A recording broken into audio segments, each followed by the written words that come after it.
तया तरवो विनेदुस्तं सर्वभूतहृदयं मुनिमानतोऽस्मि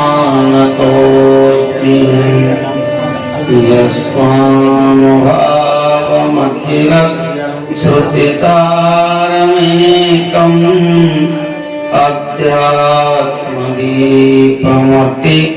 तितीर्षतां तमोऽहं संसारिणां करुणया पुराणगुह्यं तं व्याससूनुमुपयामि गुरुं मुनीनां प्रह्लादनारदपराशर पुण्डरीका व्यासाम्बरीश सुखशौनकभीष्मवादिनां रुक्माङ्गदार्जुन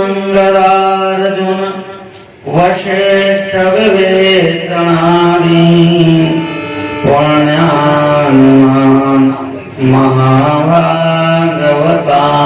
नमामि। अंजनी पुत्र गृहाणासनमुत्तमं प्रारभ्यते हरिकथा श्रोता भवसुचिव्रत यत्र यत्र रघुनाथकीर्तनं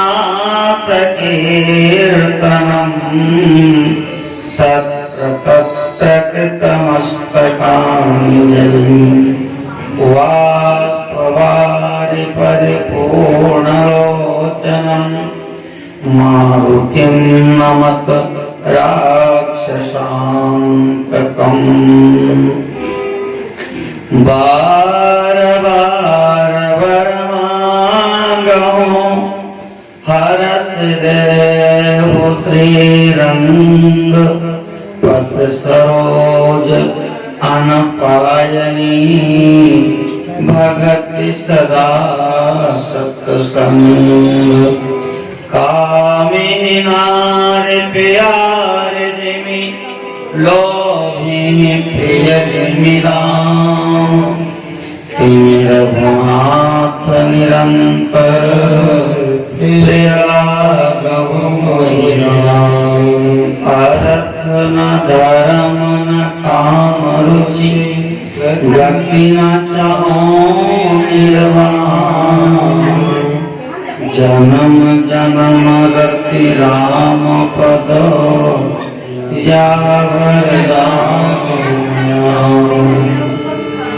भक्ति भक्त भगवंत गुरु चतुर्नाम बपुए जिनके पद बंदन के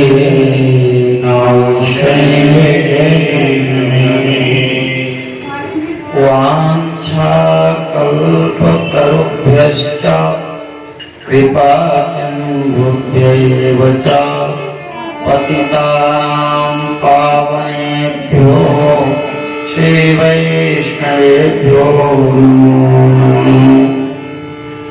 लक्ष्मीनाथ समारम्भां नाथयामुनमध्यमाम् अस्मदाचार्यपर्यन्तां वन्दे गुरुपरम्पराम्।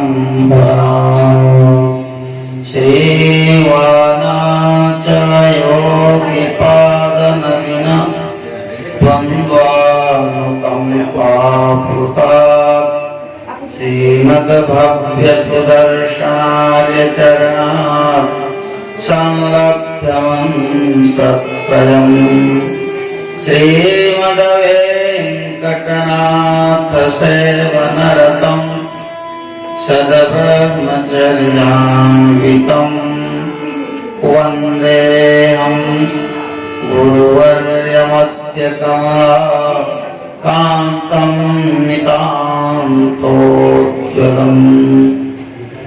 श्री लक्ष्मी वेंकटेश भगवान की जय। गोदारंगनाथ भगवान की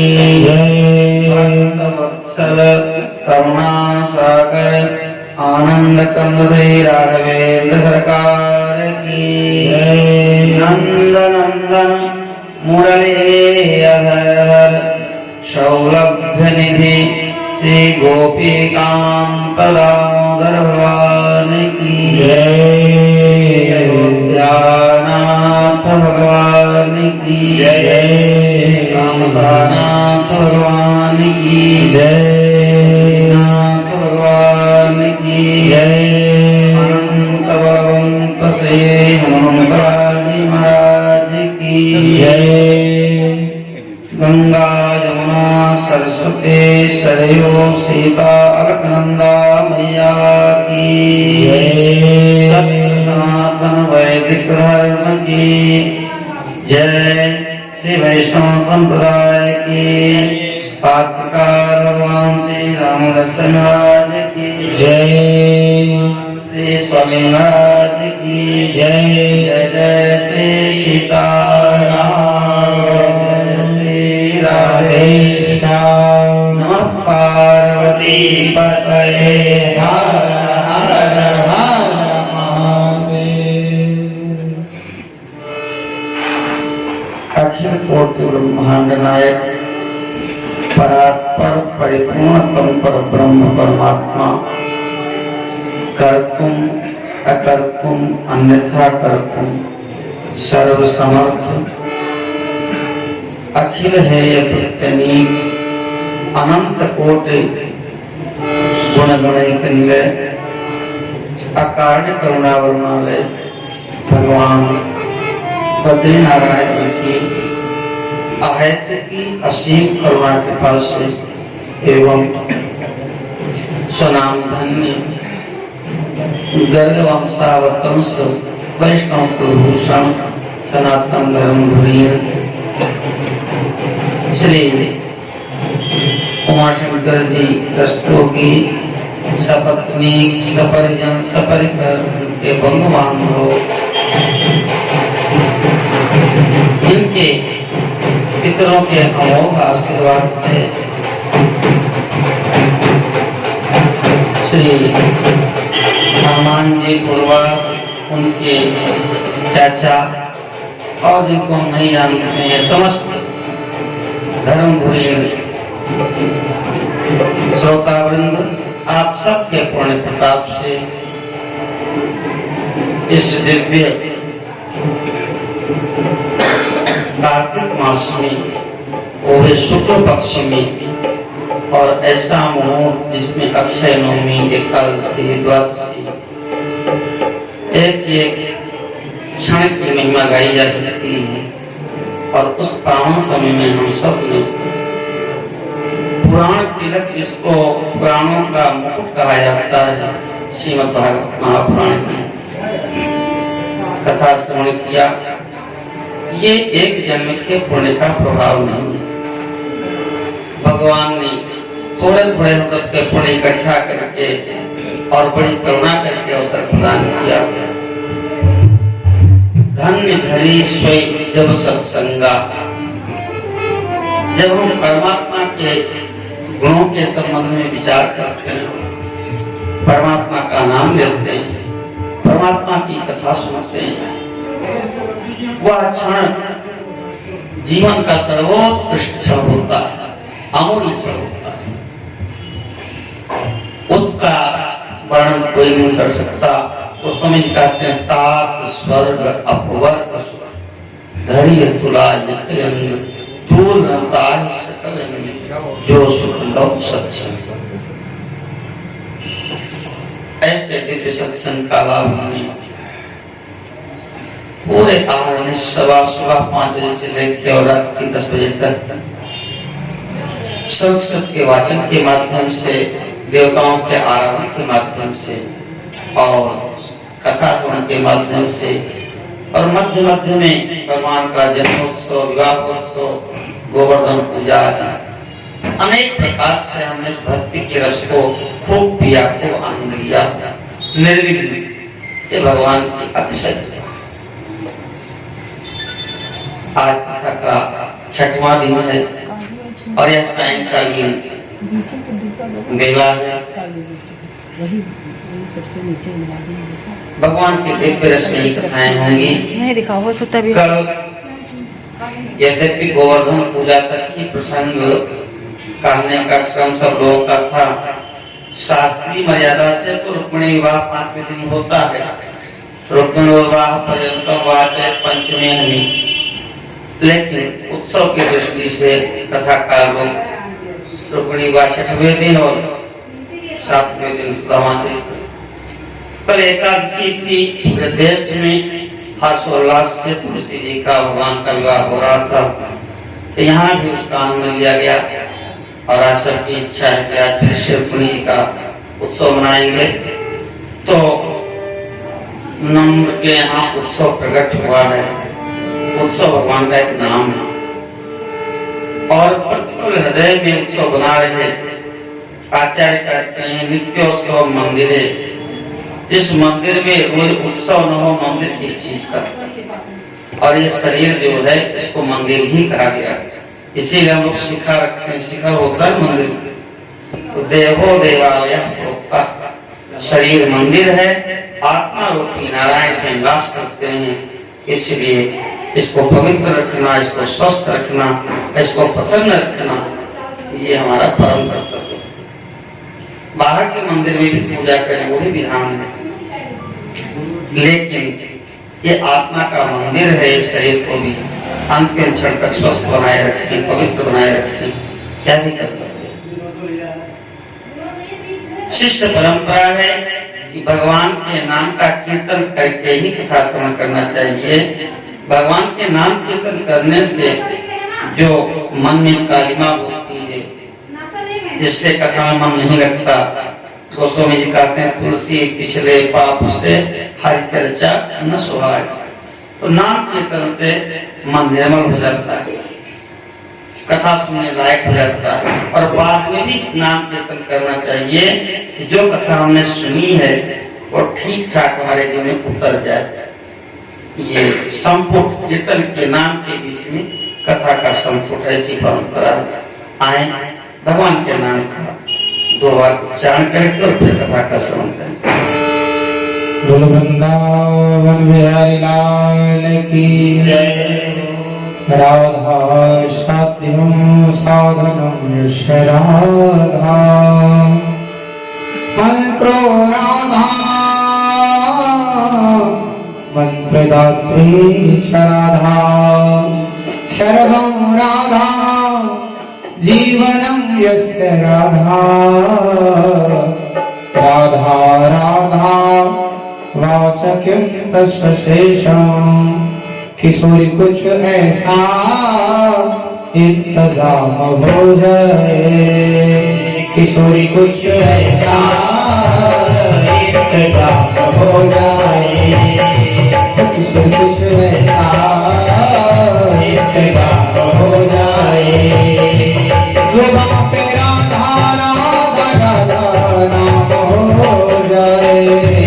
जुबां पे राधा राधा राधा नाम हो जाए। किशोरी कुछ ऐसा इंतजाम हो जाए। किशोरी कुछ ऐसा इंतजाम हो जाए। श्री राधे श्री राधे राधे श्री राधे श्री राधे श्री राधे राधे श्री राधे। सभी लोग प्रेम से बोलेंगे श्री राधे श्री राधे राधे श्री राधे श्री राधे श्री राधे राधे श्री राधे श्री राधे श्री राधे श्री राधे श्री राधे श्री राधे श्री राधे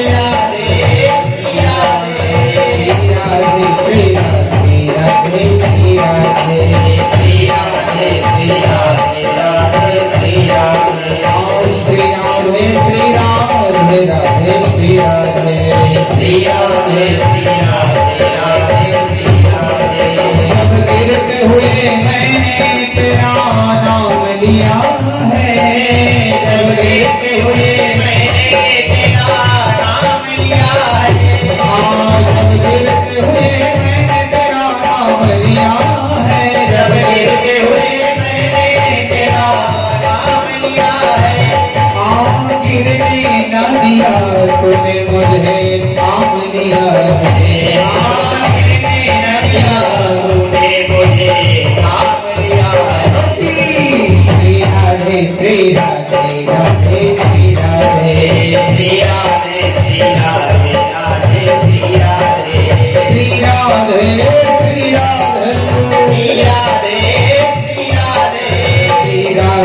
श्री राधे राधे श्री राधे श्री राधे श्री राधे राधे श्री राधे राधे श्री राधे राधे श्री राधे श्री राधे श्री राधे राधे श्री राधे ओ राधे राधे राधे राधे राधे राधे राधे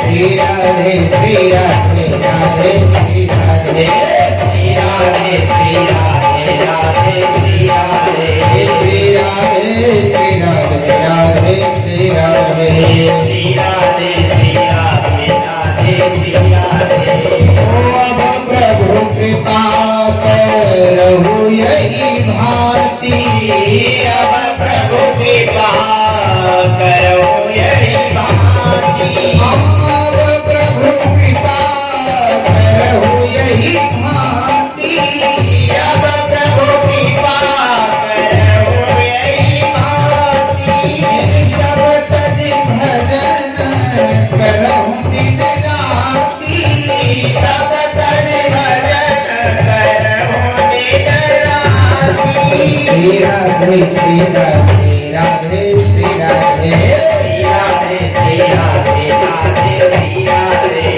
श्री राधे श्री राधे राधे श्री राधे श्री राधे श्री राधे राधे श्री राधे श्री राधे श्री राधे श्री राधे श्री राधे श्री राधे श्री राधे श्री राधे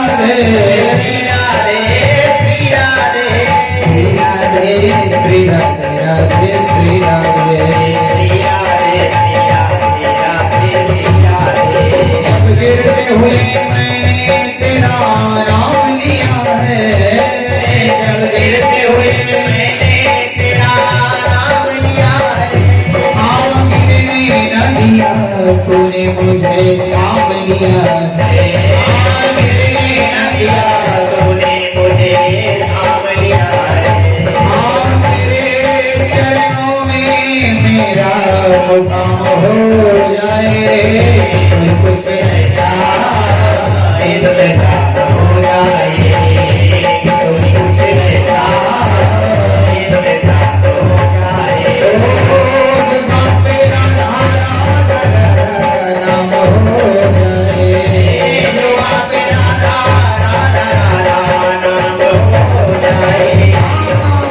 श्री राधे श्री राधे राधे श्री राधे श्री राधे श्री राधे राधे श्री राधे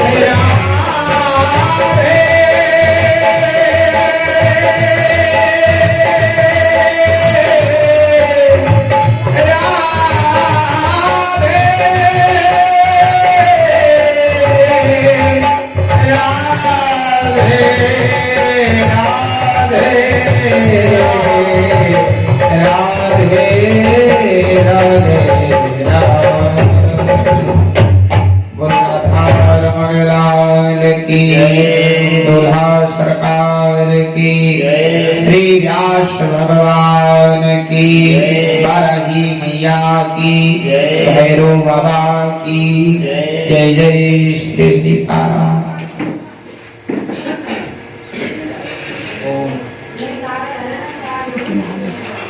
कल हम सब ने भगवान की दिव्य कथाओं का रसपान किया। भगवान ने अनेक बाल लीलाएं की और हर बाल लीला के पीछे एक अद्भुत रहस्य है। एक एक लीला का कथन बहुत बहुत दिनों तक रसिकाचार्य करते हैं।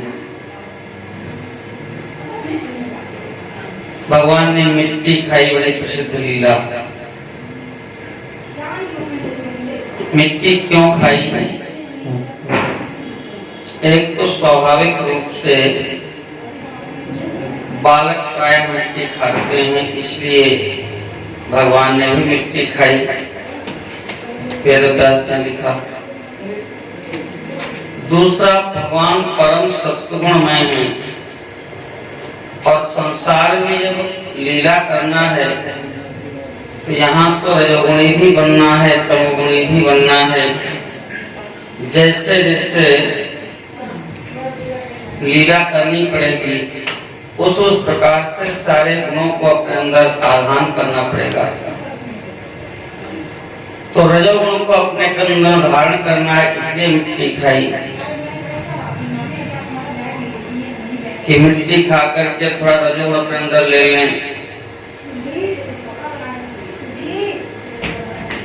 हम परम सत्वमय हैं और एक बाल बाल जो है हमारे साथ सामान्य व्यवहार करेंगे और हम अपने आवेश में आ गए तो लीला नहीं बनेगी, इसलिए मिट्टी खाए कि इनके समान स्तर हमारा हो जाए। भगवान के अंदर सारा ब्रह्मांड है और बड़े बड़े दिव्यात्मा अमलात्मा ब्रज की रज का स्वाद लेने के लिए तरसते हैं कि हमको ब्रज की रज मिल जाए। तो भगवान ने कहा लो हम खा लेते हैं, ब्रज रज सबको मिल जाएगी। तो इसलिए भगवान ने कहा ना हम भक्षितवान अंग, हमने मिट्टी अकेले नहीं खाई है, सारे ब्रह्मांड को हमने ब्रज रज का रसास्वादन करा दिया। दूसरा ये भाव की अनंतानंत भक्त आचार्य सभी सदरी की महिमा गाते हैं, इसमें लौटते हैं, इसको मुंह में भी रखते हैं, तो हम भी देखते हैं कि क्या रस है इसमें, इसलिए मिट्टी खाई। अनेक प्रकार के भाव हर लीला के, जल शुद्धि किया, अग्नि की शुद्धि किया, वायु की शुद्धि किया, व्योमासुर का वध करके सारे तत्वों का शोधन किया। कृष्णावतार में समय बहुत कम था, 125 वर्ष रहे भगवान यहाँ पर और काम बहुत कर रहे थे। एक से एक बढ़ के राक्षस थे और अवतारों में भगवान ने इन राक्षसों को मारने के लिए बड़ा उपाय किया। यहाँ तो किसी को हाथ से, किसी को पैर से, किसी को धक्का देके, किसी के बाल पकड़ के, जैसे नीम के पेड़ हो। और उन राक्षसों का पराक्रम आप सुनेंगे गर्ग संहिता में तो आपको आश्चर्य हुआ, इतनी पराक्रमी राक्षस। इसीलिए भगवान कृष्ण को परिपूर्णतम अवतार कहा जाता है। भगवान जब जब अवतार लेते हैं तो उनके साथ में उनकी अनपायनी शक्ति भी आती है, क्यों कि बिना शक्ति के शक्तिमान अधूरे होते हैं। राघवत्वे भवत् सीता रुक्मिणी कृष्ण जन्मनि, भगवान रघुनाथ जी के रूप में आए तो भगवती सीता जी के रूप में आई, और जब भगवान कृष्ण के रूप में आए तो भगवती रुक्मिणी के रूप में आए। भीष्म की योनो समुद्र के अवतार हैं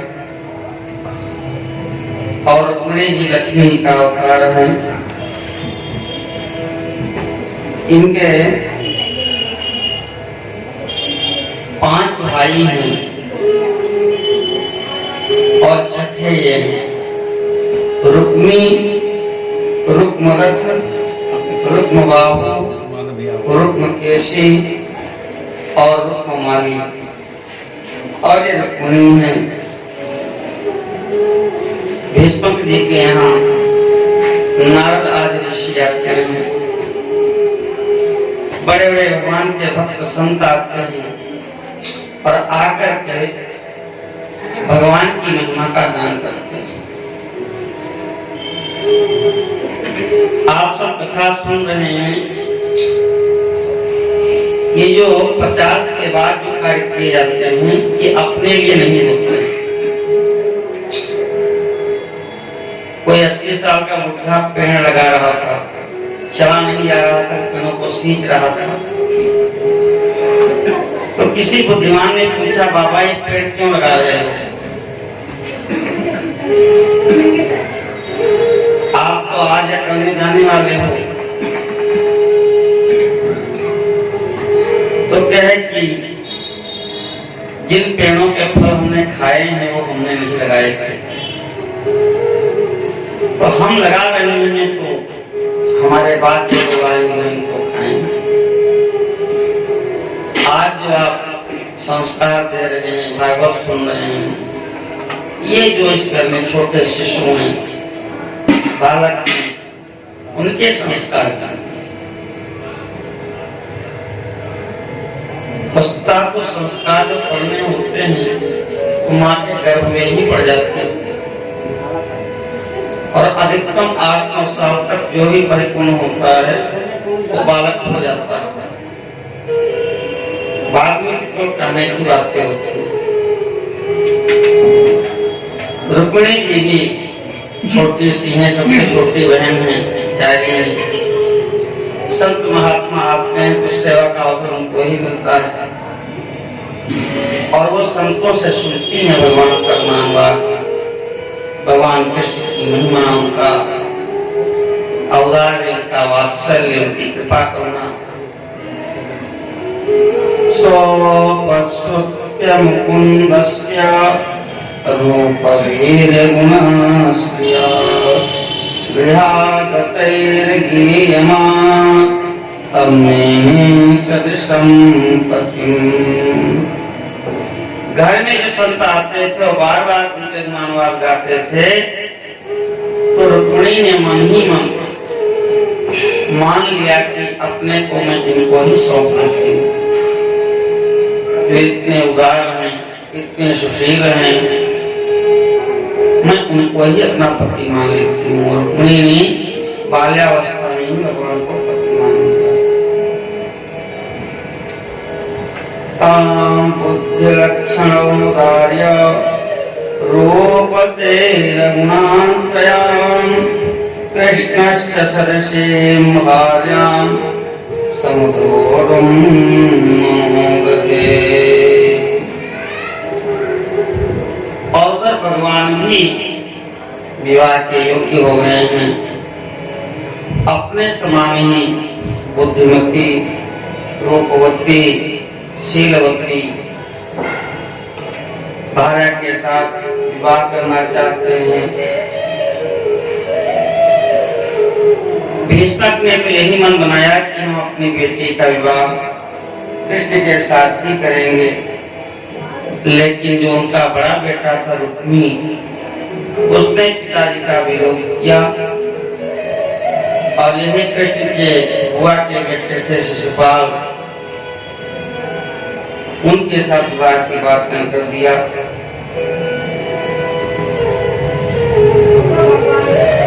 रुक्मिणी जी भयभीत हो गई, अब क्या हो। उन्होंने पत्र लिखा और पत्र लिख करके विचिन्त्याप्तं दियं कंचित कृष्णाय प्राहिणोत्तम, उन ब्राह्मण देवता को पत्र दे करके द्वारिका भेजा भगवान के पास। सात्विक जगत में भक्ति में प्रेम पत्र रुक्मिणी ने पहली बार भेजा है। ब्राह्मण देवता द्वारिका पहुंच गए। द्वारकां सा समभ्येत्य विहारे प्रवेशितः अपश्यराद्यं पुरुषं आसीनं कांचनासने। भगवान का नाम है ब्रह्मण्य देव। ब्राह्मण का पूजन करते हैं भगवान। कहते हैं कि सबसे बड़े देवता शिव जी और शिव जी से ही बड़े ब्रह्मा जी और ब्रह्मा जी से बड़ा मैं। समत परोहम द्विजदेव देवा, और हमसे भी बड़े ब्राह्मण हैं। मैं ब्राह्मणों को अपना देवता मानता हूं।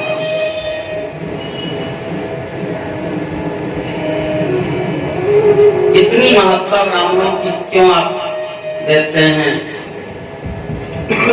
भगवान ने कहा इमे तनोर सते में पुराणी, हमारे वेद में शरीर की रक्षा करते हैं ब्राह्मण।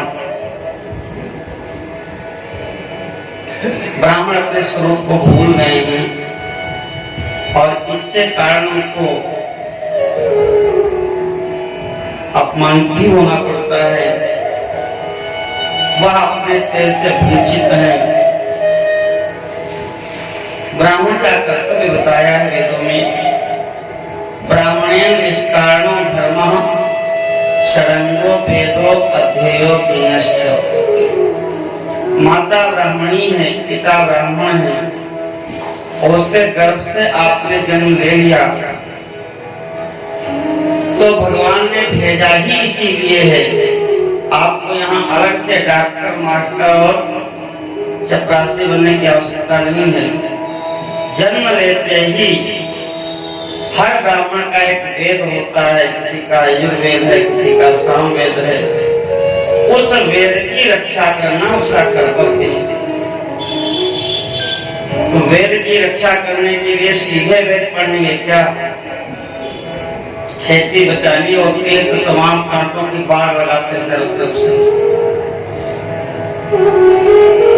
तो षडंग वेद है, 6 अंगों के सहित वेद का अध्ययन करना। उसमें व्याकरण जो है वो वेद का मुख है। मुखम व्याकरणम स्मृतम छंदा पादौ वेदस्य। छंद जो है वो वेद के चरण है। हस्तौ कल्पोथ पठ्यते। कल्प जो है वो हाथ है। शिक्षा ज्ञानम तो वेदस्य। शिक्षा जो है वेद की नासिका है।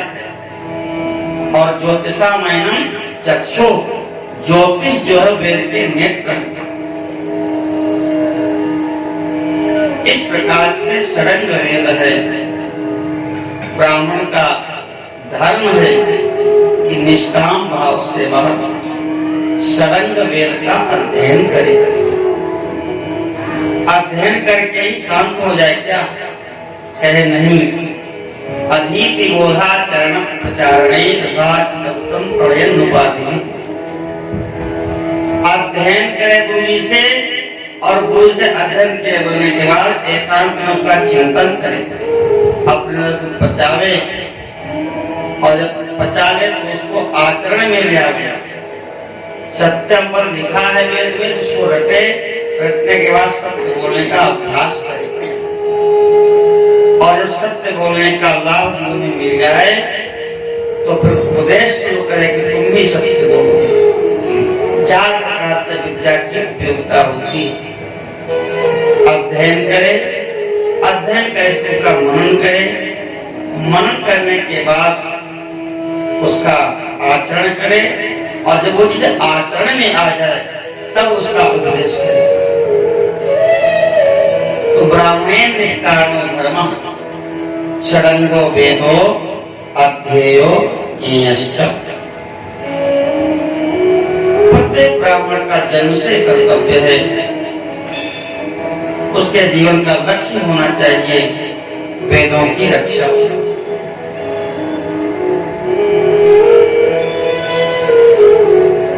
तो आज लोग कह रहे हैं कि वेदों की हम रक्षा करेंगे तो खाएंगे क्या? सबसे बड़ी चिंता तो खाने की हो जाती है। तो भगवान कहते हैं कि जो वेदों का अध्ययन करेगा, वेद तो बहुत बड़ी चीज हो गई। किसी ब्राह्मण को अगर टूटे फूटे 10 श्लोक भी याद है समाज में तो अच्छा जीवन जी रहा है। कहते हैं सुखोप्यसनम आपनोति राम रामेत चाप्नुवन सदव विद्याय विकासनथा वराकोदर पूर्ण। तोता राम राम कहना सीख लेता है तो बढ़िया जीवन भर उसको सोने के पीने में रख करके और राम राम के बदले में दाग स्वारा किशमिश और राजभोग खाने को मिलता है। और आप ये मन में सोचते हो कि हम वेद पढ़ेंगे तो हमारा होगा क्या? तो इससे बड़ा दुर्भाग्य क्या हो सकता है? भगवान उसकी रक्षा करते हैं। भगवान कहते हैं कि उन ब्राह्मणों को मैं अपना इष्ट मानता हूं।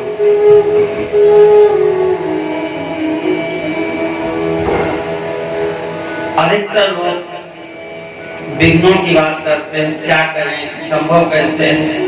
हम चाहते तो हैं वेद पढ़े, लेकिन अच्छे गुरुकुल नहीं मिलते। बहुत ब्राह्मण हमारे परिचित हैं, मित्र हैं। हमने तो अपने बेटों को संस्कृत पढ़ाई है। लोग कहते रहे कि आप और कुछ पढ़ाइए, हमने कहा नहीं खाएंगे। जब संस्कृत ने हमारा पालन कर लिया तो इनका भी पालन करेंगे, ऐसा हमको विश्वास है।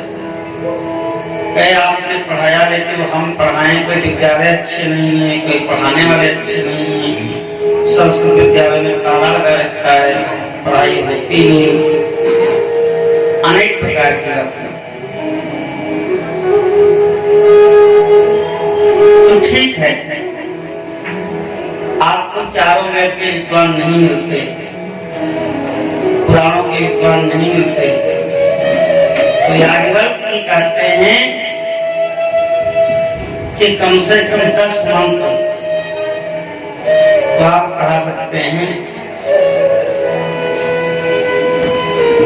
सूर्योपास्थान के 4 मंत्र हो गए और गायत्री उपास्थान के 2 मंत्र हो गए, गायत्री मंत्र हो गया, ऐसे 2-4 मंत्र और हैं।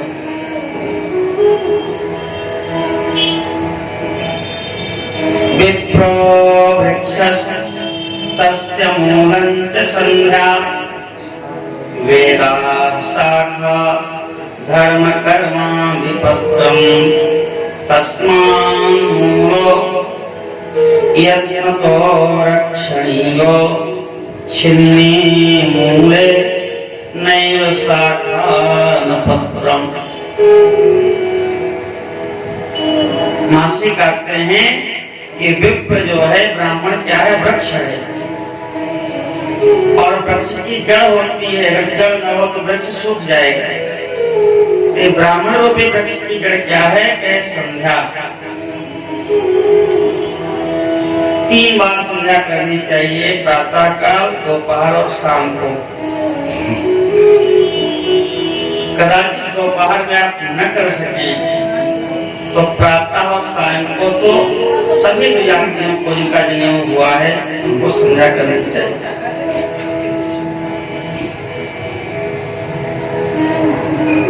संध्या में प्राणायाम, सांस खींचे तो ब्रह्मा जी का ध्यान किए, रोके तो विष्णु का ध्यान किए, और सांस छोड़े तो शिव का ध्यान किए। प्राणायाम हो गया। फिर भगवान सूर्य को जल दिया जाता है और भगवान सूर्य से प्रार्थना की जाती है, अधीना श्याम सर्वदा सकम। 100 वर्ष तक हम किसी के अधीन न रहें। आपसे एक ही वरदान है कि हमारे हाथ पांव चलते रहें, नेत्र स्वस्थ रहें, शरीर स्वस्थ रहे।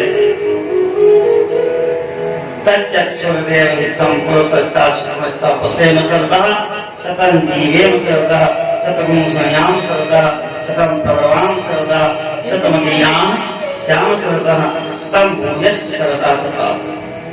एक ही वरदान है भगवान कि हम 100 साल तक किसी के अधीन न रहें, स्वस्थ रहें। और तीसरा गायत्री का आवाहन, उनको प्रार्थना का जप। मुश्किल से 10 मिनट का एक कर्मकांड है, संध्या है।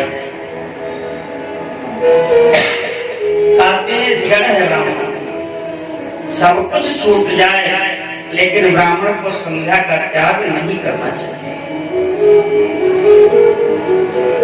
और जो ब्राह्मण संध्या नहीं करता वह 3 दिन में शूद्र हो जाता है। उसको न पूजा पाठ करने का अधिकार है और न ही कराने का अधिकार है। नो पास्ते यस्त्या पूर्वाम नो पास्ते यस्त पश्चिमाम सशूद्रवद बहिष्कार्य सर्वेषु द्विज कर्मसु। जो प्रातः संध्या नहीं करता, जो सायं संध्या नहीं करता, उसको शूद्र के समान समस्त वैदिक कर्मों से अलग कर देना चाहिए।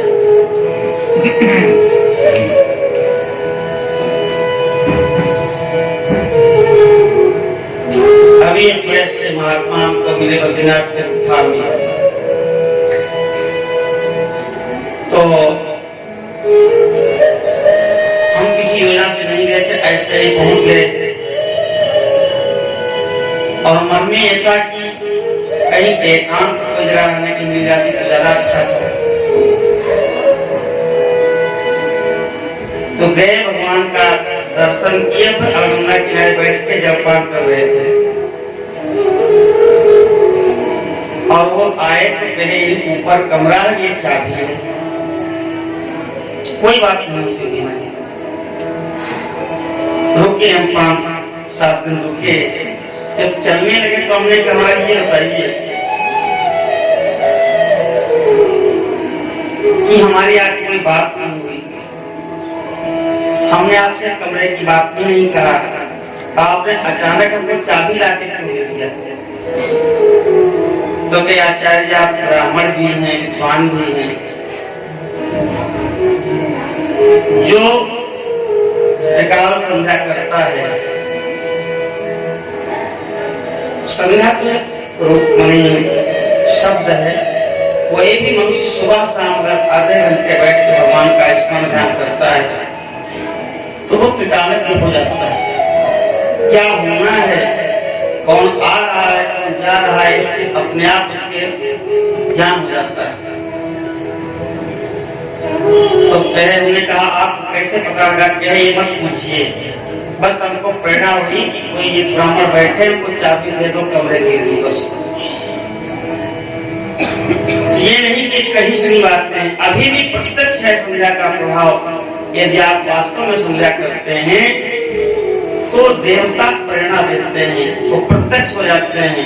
अब ये करो, अब ये करो, विघ्न आने वाले हैं, बताएंगे इसका उपाय कर लो, आपको दर दर भटकना नहीं पड़ेगा, है ना। यूट्यूब पर प्रदीप मिश्रा को नहीं दिखना पड़ेगा, अपने आप आपको समाधान मिलते जाएगा। सत्य संध्या वर्णन निश्चित करना चाहिए। भगवान को, सूर्य को जल स्त्रियों को भी देना चाहिए, शूद्रों को भी देना चाहिए। लोग कहते हैं कि हमको पूजा में नहीं ग्रहण किया गया। सूर्योदय के पहले सबको उठना चाहिए। पक्षियों को कहना नहीं पड़ता, 3 बजे से चहकने लगते हैं। पशुओं को भी कहना नहीं पड़ता, 4 बजे से खूंटा तोड़ने लगते हैं। यह मनुष्य इतना आभागा है, ये सब कुछ जानते हुए भी 9 बजे तक सोता रहेगा। ऋषि कहते हैं कि ब्राह्मणे मुहूर्ते या निद्रा सा पुण्यक्षय कारिणी विप्रो यदि क्रियते मोहात् कृत्वा चांद्रायणं चरेत्।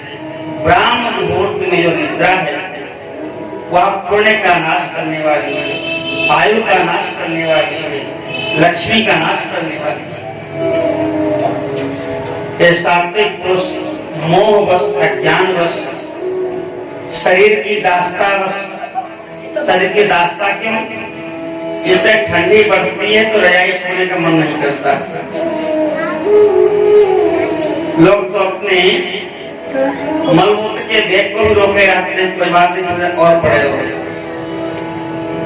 तो ये जो मोहवश बिस्तर में पड़े रहते हैं वो बड़ा नुकसान करते हैं अपना। हर चीज का मुहूर्त होता है, विवाह का मुहूर्त है, मुंडन का मुहूर्त है, व्यापार का मुहूर्त है। ऐसे ही ब्रह्म को पाने का, समझने का भी मुहूर्त है, उसी का नाम है ब्राह्म मुहूर्त, जो सवेरे 3 से 6 बजे तक रहता है।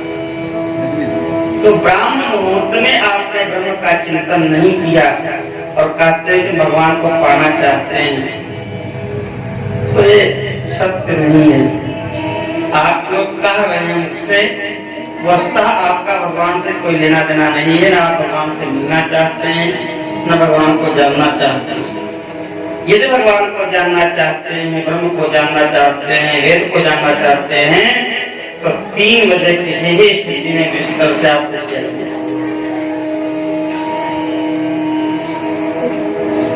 गोस्वामी जी कहते हैं अवलो नसानी हो अब ना नसी हो, राम कृपा भव निशा सिरानी, जागे फिर न डसे। 3 बजे स्वाभाविक नींद खुलती है। जो बुद्धिमान होते हैं वो बिस्तर समेट देखते हैं, तो जो मूर्ख होते हैं वो फिर से उसी में लग जाते हैं। गोस्वामी जी कहते हैं कि परबस जानी हसोई तुम इंद्रिन निज बस भय न हसो। इन इंद्रियों ने अपने अधीन कर लिया हमको। मैं रोता घूम रहा हूँ, मैं ब्रह्म का अंश हूँ, अब इनके वशीभूत नहीं होऊंगा, अब मैं भगवान के वशीभूत होऊंगा और इन इंद्रियों का मर्दन करके हम अपने स्वरूप में स्थित हो जाएंगे। एक वाला क्या करेगा, मैं इस वासना जगत से ऊपर उठ जाऊंगा, मैं ब्रह्म का चिंतन करूंगा। और ये बात तभी आएगा जब आप ब्रह्म मुहूर्त में उठेंगे, वैसे संभव नहीं। ब्रह्म मुहूर्त, अमृत वेला, अनेक नाम हैं और पूर्वज हमारे इस वेला में उठते थे। और जो भी ब्रह्म मुहूर्त में उठता है वह न रोगी होता है न मूर्ख रहता है, उसको सब कुछ मिल जाता है। इसलिए शिक्षा अलग चीज है, संस्कार दूसरी चीज है। शिक्षा आप भले न दे सके बच्चों को, ये संस्कार जरूर दीजिए।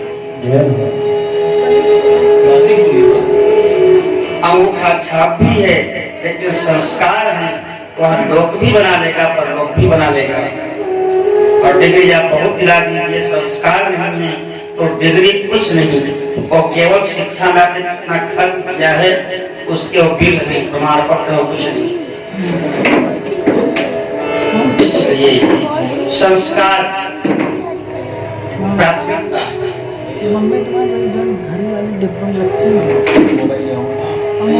भगवान ब्रह्मा के देव हैं, ब्राह्मणों को अपना इष्ट क्यों मानते हैं?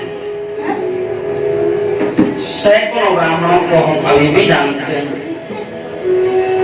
इतने घोर कलिकाल में हमारे गुरुदेव अभी जीवित है, काशी के महामहोपाध्याय पंडित वैकरवा द्विवेदी गुरु जी 95 साल के 100 साल के होंगे। हम दर्शन करने गए तो गुरु जी कुछ लिख रहे थे, तो हमने कहा गुरु जी अभी भी आप कुछ लिख रहे हैं, सुनाई कब पड़ रहा था हमको, तो उन्होंने कहा लिख करके बताओ हमको। तो हमने लिख के बताया गुरु जी अभी भी आप लिख रहे हैं, 100 साल के हो गए। तो कहे बेटा तुम ब्राह्मणों जीते, यमराज सामने आ जाएं और कहें कि पंडित जी चलिए, तो ब्राह्मण कहता है कि बस एक लाइन बाकी है, इसको पढ़ लो फिर चलता हूं। जब तक प्राण शरीर से निकल न जाए तब तक ब्राह्मण को अध्ययन करना चाहिए। यदि स्वाध्याय नहीं किया किस बात के ब्राह्मण हो तुम? केवल ब्राह्मण को जो पैदा हो गया ब्राह्मण हो गया। और यदि आप स्वाध्याय करते हैं तो विद्या ऐश्वर्यम परम स्मृतम, विद्या ही सबसे बड़ा ऐश्वर्य है, विद्या से बड़ा धन नहीं। विद्वत्वं संपत्त्वं च नैव तुल्यं कदाचन, स्वदेशे पूज्यते राजा विद्वान सर्वत्र पूज्यते। मम्मी से पूछो डिब्बा में रखी नहीं तो विद्वान कहीं भी जाया लोक में अपनी विद्या के बल पर देवताओं को भी अपनी वशीभूत कर लेता है। विद्या हरि ब्राह्मण माजगामा शैवे मासे वधिष्ठे मस्मि। विद्या ब्राह्मण के पास गई और उसने कहा तुम मेरा सेवन करो, मैं तुम्हारी अपनी निजी विधि हूँ। विद्याधनम ब्रह्माणाम धनम, शस्त्र बलम बाहुबलम क्षत्रियाणाम धनम, पढ़ने धनम वैश्यानाम धनम, सेवा में शूद्राणाम। सेवा करना शूद्र का धन है, रुपया पैसा वैश्य का धन है। भुजाओं में बल, आत्मा में विश्वास, वीरता ये क्षत्रिय का धन है, और विद्या धन ब्राह्मण का धन है। तुमने विद्या को खो दिया और फिर अपने ब्राह्मण कैसे मानेगा? इस सर्प के पास विष बचा ही नहीं, किस बल पर फुटकारेगा? तुमने अपने धन को ही समाप्त कर दिया। फिर कहते समाज में बड़ा अपमान हो रहा है। समाज क्या परमात्मा की जड़ों में झुकता है, तुम अपने आप को ब्राह्मण बना लो। ब्राह्मण को कोई डिग्री की आवश्यकता नहीं होती। इसी सदी की बात है। महामना मदन मोहन मालवीय जी विद्यालय बना चुके थे। कलकत्ता में कोई अंग्रेज कुलपति थे किसी विश्वविद्यालय के, उन्होंने इनको पत्र लिख के भेजा कि हम आपको डॉक्टरेट की उपाधि देना चाहते हैं, आप बड़े योग्य हैं, बड़ा अच्छा भाषण देते हैं। पत्र मिला मालवीय जी को। इन्होंने कहा कि आपको धन्यवाद है, आपने हमको इस योग्य समझा, लेकिन मैं पंडित महामना मदन मोहन मालवीय पंडित से अधिक कोई श्रेष्ठ शब्द नहीं मानता कि उसको आगे लाके हम अपने को गौरवान्वित महसूस करें। पंडित शब्द ही अपने आप में परिपूर्ण है। ऐसा कहकर उन्होंने डॉक्टरेट की उपाधि लेने से मना कर दिया। अब बाद में तो बड़े बड़े जगत गुरु भी जगत गुरु लिखने से संतुष्ट नहीं है जब तक डॉक्टर न लिखने हो। आजकल के जो तथाकथित बड़े विद्वान अपने को समझते हैं, वो भी डॉक्टर लिखने में गौरव अनुभव करते हैं। आप जगत गुरु हो गए तो डॉक्टर किस बात का? डॉक्टर को जरूरी है क्या? डॉक्टर लिखना में जगत गुरु क्यों लिख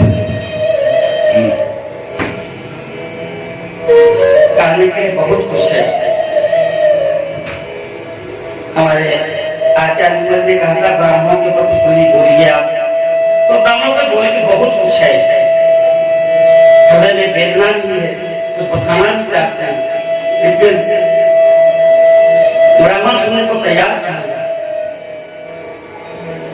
और ब्राह्मण समाज का मुखिया है, वह तैयार नहीं होगा तो सृष्टि का नाश हो जाएगा। जब मस्तिष्क ही विकृत हो जाए, शरीर कितना भी स्वस्थ हो, आप क्या करेंगे?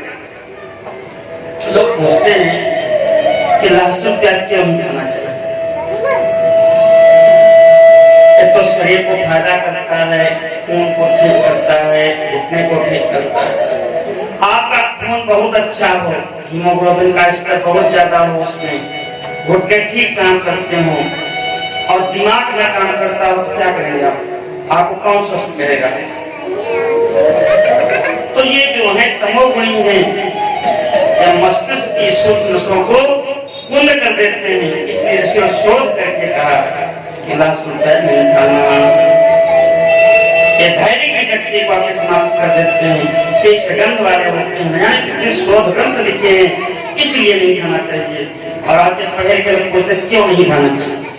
ग्रंथ पढ़ो आप, बड़े ग्रंथ लिखे क्यों नहीं खाना चाहिए। एक दिन आप प्याज खा लिए तो महीनों आप स्वस्थ चिंतन नहीं कर सकते, भगवान का ध्यान नहीं कर सकते, और बुद्धि ही आपकी निर्मल नहीं रही तो शरीर स्वस्थ भी रहेगा तो आप क्या करेंगे? कितना सोचेंगे आप? जो दूर तक सोचे, जिसकी तंबा प्रज्ञा हो, वही न 1000 साल 2000 साल 1000 साल के लिए प्लान बनाएगा। और ये अभक्ष लक्षण करके आप 4 दिन की बात नहीं सोच सकते। तो इसलिए हमारे ऋषियों ने जो भी मना किया है उसको बिना विचारे जीवन में उतारना चाहिए। जो मना किया नहीं करना चाहिए, और कहा है उसको अवश्य करना चाहिए। मतयः यत्र गच्छन्ति तत्र गच्छन्ति वानराः, शास्त्राणि यत्र गच्छन्ति तत्र गच्छन्ति तेनाः।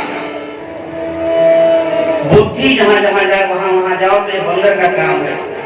बंदर माना पेड़ पे चढ़ गया, पेड़ से बीज के हम उसको पकड़ लिया, तार को गिरा, मर गया। मनुष्य तो विचार करता है कि ऐसा करे तो क्यों करें, इसके परिणाम क्या हो सकते हैं। जो विचार करके करता है वही मनुष्य है। मत्वा कर्माणि सिद्ध्यन्ति।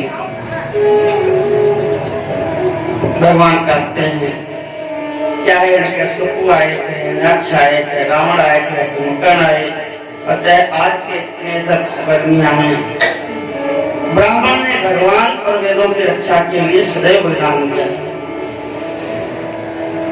समाज में कैसे भगवान की प्रतिष्ठा हो, समाज कैसे सात्विक बने, कैसे चरित्रवान बने, ये उसका मूल धर्म रहा है।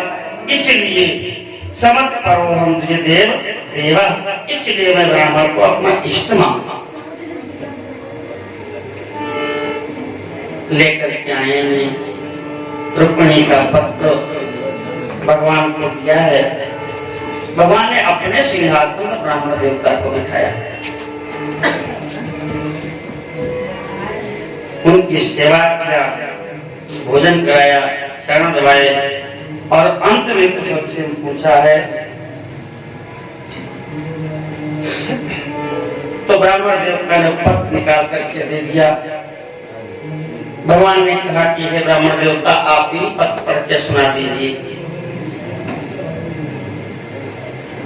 ब्राह्मण देवता ने कहा ये काम हम नहीं करते, पत्र आपका है, आप स्वयं पढ़ो, आपका पत्र हम क्यों पढ़े।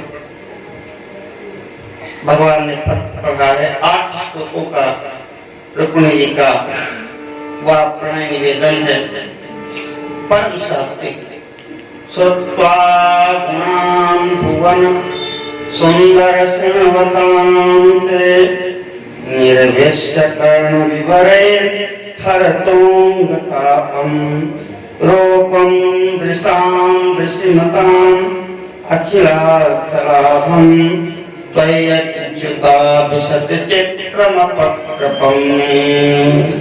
हे भुवन सुंदर, त्रैलोक्य में जो कुछ भी सौंदर्य है वो आपके सौंदर्य की एक सीख डुबा के डाल दी जाए वही है। सारे गुणों में सबसे सुंदर आप हैं। आपका सौंदर्य तो हमने नहीं देखा, लेकिन आपके गुणों को हमने संत महात्माओं से जरूर सुना है। श्रुत्वा गुणान् भुवन सुंदर शृण्वतान्ते, और गुणों को सुनने से, कानों के माध्यम से आप हमारे हृदय में विराजमान हो गए। निर्विश्य कर्ण विवरैर हरतोंगतापम, प्रमाण इसलिए मिल गया कि हमारे हृदय का ताप शांत हो गया। आपके गुणों को सुना तो हमारे मन इंद्रियां सब शीतल हो गए, और कहीं भी आपके अलावा और कोई चिंतन शेष नहीं रहा। इसलिए रूपम दिशाम विस्मताम अखिलार्थलाभा, जो लोग रूप के प्यासे हैं वो अगर आपका रूप देख ले तो उनको संपूर्ण लाभ मिल जाए, क्योंकि आपसे सुंदर कोई है ही नहीं। और इसलिए है अच्युत त्वयि अच्युता विशत चित्तमपत्रपम्ये, आपने हमारा चित्र पूरा का पूरा रख गया है। मैं लज्जा छोड़ के कह रही हूँ, हे प्रभु मैं केवल आपकी हूँ, केवल आपकी। और हम ही क्यों,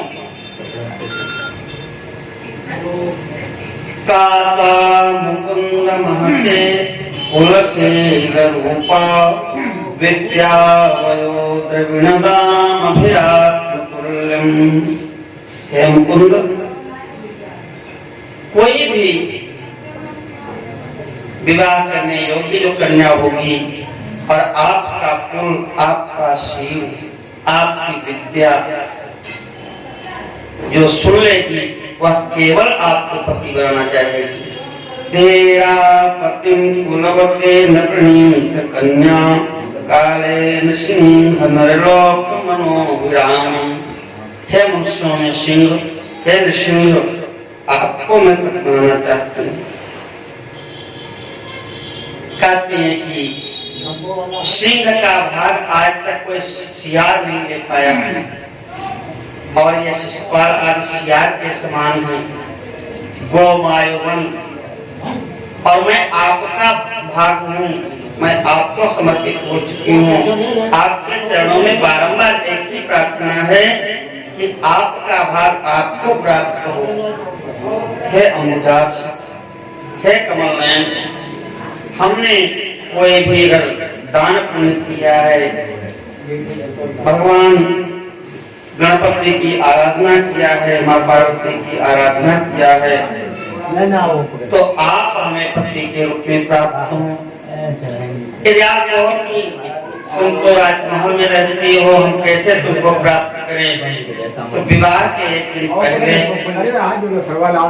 गौरी जी की आराधना करने के लिए हमारे कुल की परंपरा हम जाते हैं, और आप यहीं गौरी जी के मंदिर में आ जाइए और वहीं से हमको आप अंतःपुरांतर चरे मणिहत्यबंधु त्वामुद्वहे कथमिति प्रवदाम्यपायम् पूर्णे दुरस्ति महती कुलदेव्यात्रा यस्यां बहिर्नववधू गिरिजाम् उपेयात्। अपने मन की बात कह करके अपने को कैसे प्राप्त कर सकते हैं हमको ये बता दिया, और फिर अंतिम निवेदन कर दिया कि हे प्रभु, यदि आप कहो कि मैं आपको स्वीकार नहीं करूंगा तो हमारा अंतिम संकल्प सुन लीजिए। यस्यां पंकजरजः स्नपनं महान्तो वाञ्छन्ति मापतिरिवात्मतमोपहते। जिनके चरण कमल की धूलि को अपने मस्तक पर भगवान शिव धारण करते हैं, स्नान करते हैं, आपके चरणोदक से भगवान शिव तमोपहते, तमो उनके देवता शिव जी हैं, तो अपने उस तमोगुण को दूर करने के लिए आपके चरणोदक को अपने मस्तक पर धारण करते हैं। यरहं बुधाक्षन लभे भवत् प्रसादम। हे कमल, यदि वो चरण कमल हमको नहीं मिले तो जहियाम असून, मैं प्राणों का त्याग कर दूंगी, पूरे जीवन प्रतीक्षा करूंगी और फिर प्राणों का त्याग कर दूंगी। ऐसे यही जन्म नहीं, बद दशांश जन्मे आपको प्राप्त करने के बद बताए गए प्राणों में, वेदों में, उन व्रतों को करते करते सैकड़ों जन्म बिता दूंगी जब तक आप प्राप्त नहीं होंगे। इस प्रकार से जी ने निवेदन करके भक्त को पूर्ण किया। वृंदावन बिहारी लाल की। तेरी अखियां हैं जादू भरी, तेरी अखियां हैं जादू भरी, हे बिहारी मैं तो कब से खड़ी। तेरी अखियां हैं जादू भरी, बिहारी मैं तो कब से खड़ी। तेरी अखियां हैं जादू भरी, बिहारी मैं तो कब से खड़ी। तेरी अखियां हैं जादू भरी, बिहारी मैं तो कब से खड़ी।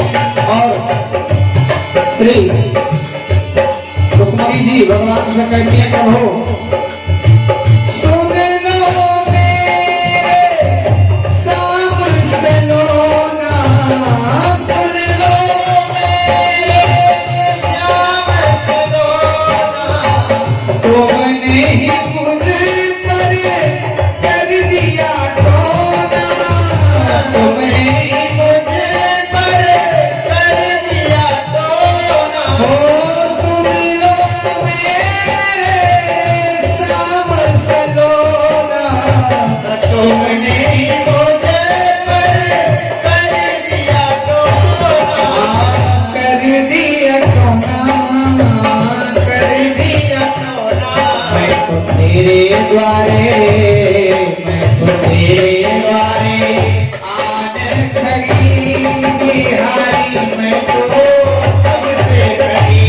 तेरी अखियां हैं जादू भरी, बिहारी मैं तो कब से खड़ी।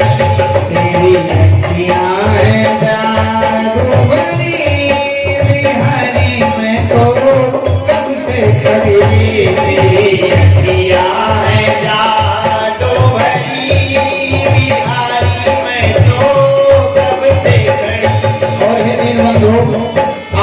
सुंदर था, आकलन केवल आपसे हो सकता है, आपके स्वभाव से केवल आपसे ही जो है आंका जा सकता है। हो तुम सा ठाकुर और न पाया, तुम सा ठाकुर और न पाया, तुमसे ही मैंने देह लगाया, तुमसे ही मैंने देह लगाया। मेरी अखियाँ तुम्हीं से लगी बिहारी, मैं तो कब से भरी, तेरी अखियाँ हैं जादू भरी बिहारी, मैं तो कब से भरी, तेरी अखियाँ हैं जादू भरी बिहारी, मैं तो कब से भरी, तेरी अखियाँ हैं जादू भरी बिहारी, मैं तो कब से भरी। और हे कृपा के खान है, करुणा के सिंधु है, दया के प्रतिमूर्ति, मैंने आपको अपना बनाया है सांवले सरकार, और आप कृपा करने में परम प्रवीण हो। कृपा करो हरि दास के स्वामी, कृपा करो हरि दास के स्वामी, हे बाके बिहारी अंतर्यामी, बाके बिहारी अंतर्यामी,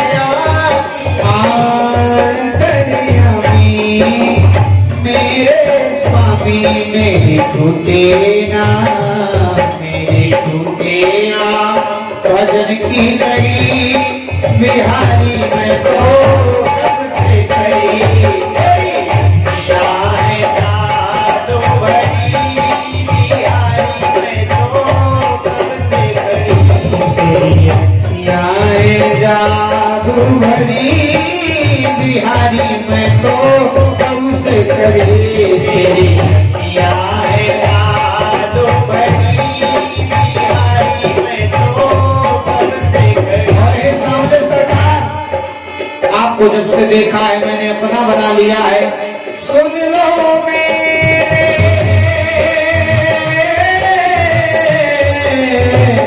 सुन लो मेरे शाम सलोना, सुन लो मेरे श्याम सलोना, तुमने ही मुझे पर कर दिया टोना, तुमने ही मुझे पर कर दिया टोना, मैं तो तेरे द्वारे, मैं तो तेरे द्वारे आन खड़ी बिहारी, मैं तो कब से खड़ी, तेरी अखियाँ हैं जादू भरी बिहारी, मैं तो कब से खड़ी बिहारी, मैं तो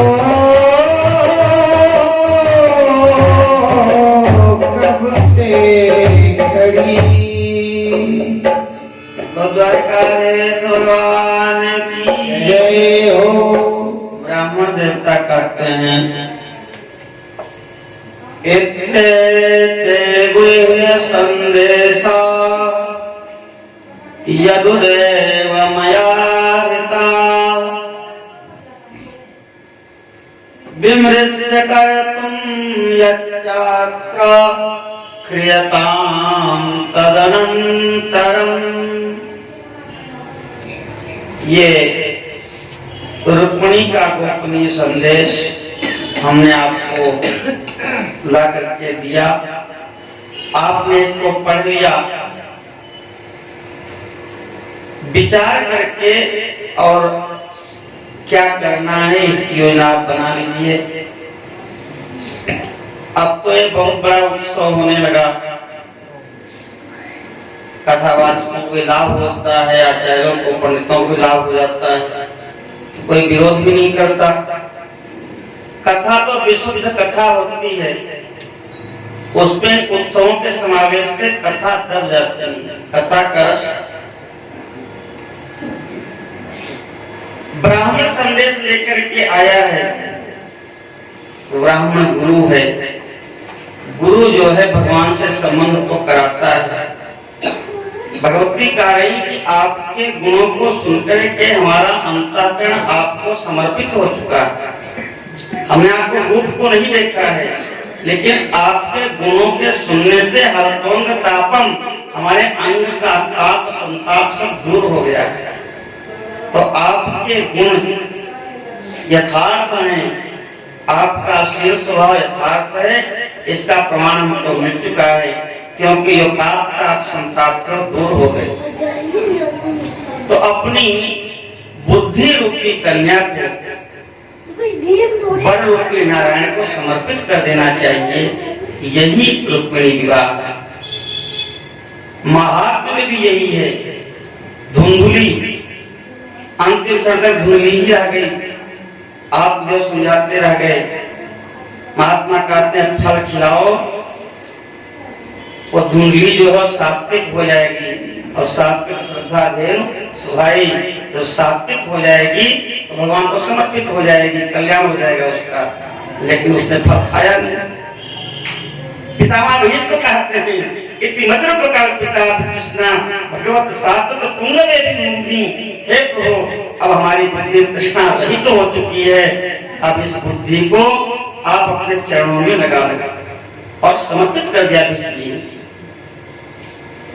तो ये हमारी बुद्धि ही विवाह के योग्य कन्या है। उनके गुणों को सुनते सुनते जब निश्चय हो गया कि नारायण के अलावा तेरी कहीं गति नहीं है, सारे भजन का मूल यही है। भगवान गीता में कहते कुछ न करो शांत हो जाओ। आत्म संस्थम मना कृत्वा न किंचिदपि चिंतयेत् शनैः शनैः ऊपर में बुद्ध्याधि गृहीत गया। धीरे धीरे इंद्रियों को शांत करो कि वो अपने गोलक में रहे। नेत्रों से रूप देखो, लेकिन रूप के प्रति बहुत विकल मत हो। उस पतंगे की तरह तो जल के भस्म हो जाता है, दीपक जलता रह जाता है। नेत्र भगवान ने दिए हैं आपके अपने दैनिक क्रिया के लिए, बस वहीं तक सीमित रखो। किसी इंद्रिय के विषय के मोह में पड़कर के अपने आत्मस्वरूप को भुलाओ मत। इंद्रियों को इंद्रियों के गोलक में स्थित करो, फिर इंद्रियों को मन में लीन कर दो और मन को समझा करके बुद्धि में केंद्रित कर दो, और बुद्धि को समझा करके यह कहें सुख वेद छूं श्री रघुनाथ चरण चिंतन परि नाही खबर कहूं। भगवान ने खूब समझाया, नहीं समझ रहे थे। भगवान ने कहा मैं राम सो जीव लोके जीव होगत सनातना। अर्जुन तुम कहाँ जाओगे? मैं तुम्हारा अंशी हूँ, तुम मेरे अंश हो। पानी कहीं बरसे धड़कता समुद्र की तरफ है, क्योंकि अंशी समुद्र है। दीपक कहीं जले लौ ऊपर ही क्यों जाती है, क्योंकि उसका अंशी सूर्य आकाश में है। तो अंश जब तक अंशी भी नहीं मिलेगा तब तक यात्रा पूर्ण नहीं होगी। ऐसे ही जीव सहज परमात्मा का अंश है। ईश्वर अंश जीव अविनाशी चेतन अमल सहज सुख राशि। अरे जीव जब तक परमात्मा को समर्पित नहीं होगा, चाहे जितनी बुद्धि लगा ले, चाहे जितनी बार जन्म ले ले, तब तक तेरा कल्याण होने वाला नहीं है। ये जो निश्चय है, ये निश्चयात्मक बुद्धि ही रुक्मिणी है। इस निश्चयात्मक बुद्धि को ही परमात्मा को समर्पित कर देना चाहिए, उनके साथ ब्याह कर देना चाहिए। यही रुक्मिणी विवाह का तात्पर्य। ब्राह्मण गुरु है, गुरु भगवान का नाम दे करके जोड़ देता है कि भगवान तुम्हारे सर्वस्व हैं। वास्तविक गुरु अपनी पूजा में लगाता कि हमारी फोटो रखो, उस हम ही को साष्टांग करो, और जो कुछ कमाओ हम ही को दे दो।